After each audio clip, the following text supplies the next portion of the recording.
En 1981, sortait L'Appel de Cthulhu. Le jeu vous propose de jouer dans l'univers de l'écrivain H.P. Lovecraft. On y incarne des gens ordinaires dans l'Amérique des années 20 qui vont être confrontés à d'horribles puissances cosmiques, les grands anciens. Le jeu se démarque par son ambiance mystérieuse et oppressante, ses scénarios très orientés enquête, sa mécanique de santé mentale pour gérer la folie dans laquelle tombent irrémédiablement les personnages, mais également sa forte létalité. Le jeu a connu un énorme succès et a été très largement adapté, offrant des versions plus orientées action, ainsi que des setups différents, que ce soit médiéval fantastique ou science-fiction. Il existe une version du jeu pour presque tous les lieux et époques. En 2014 aux États-Unis, puis en 2015 en France, sort la 7ème édition du jeu, proposant une refonte et une harmonisation de caractéristiques et des compétences, afin de rendre le jeu plus fluide. Forcément, un jeu qui a eu un tel impact a généré des émules.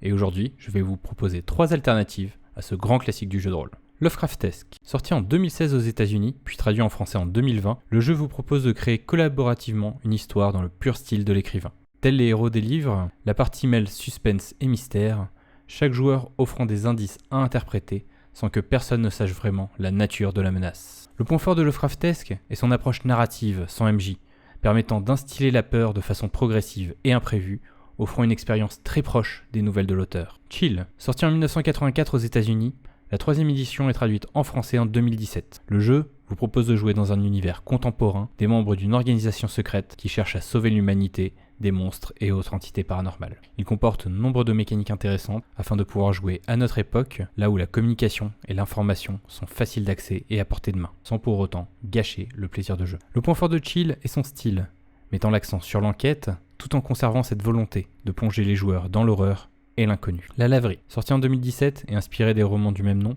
La Laverie vous propose de jouer des agents des services secrets britanniques luttant contre les horreurs cosmiques. Le jeu utilise le système propulsé par l'Apocalypse et vous permet de restituer l'ambiance d'horreur Lovecraftienne teintée d'humour second degré britannique. Le point fort de La Laverie est son univers très original entre administration kafkaïenne, espionnage à la James Bond et bien sûr mythe de Cthulhu. En conclusion, si vous avez aimé L'Appel de Cthulhu pour l'univers des romans d'H.P. Lovecraft, je vous conseille Lovecraftesque. Si vous préférez un jeu plus orienté enquête, teinté d'horreur surnaturelle, je vous conseille Chill. Finalement, si vous voulez profiter de l'univers dans un cadre plus léger, je vous conseille La Laverie. N'oubliez pas de mettre un like et de vous abonner si vous aimez ce genre de contenu, et je vous dis à la prochaine.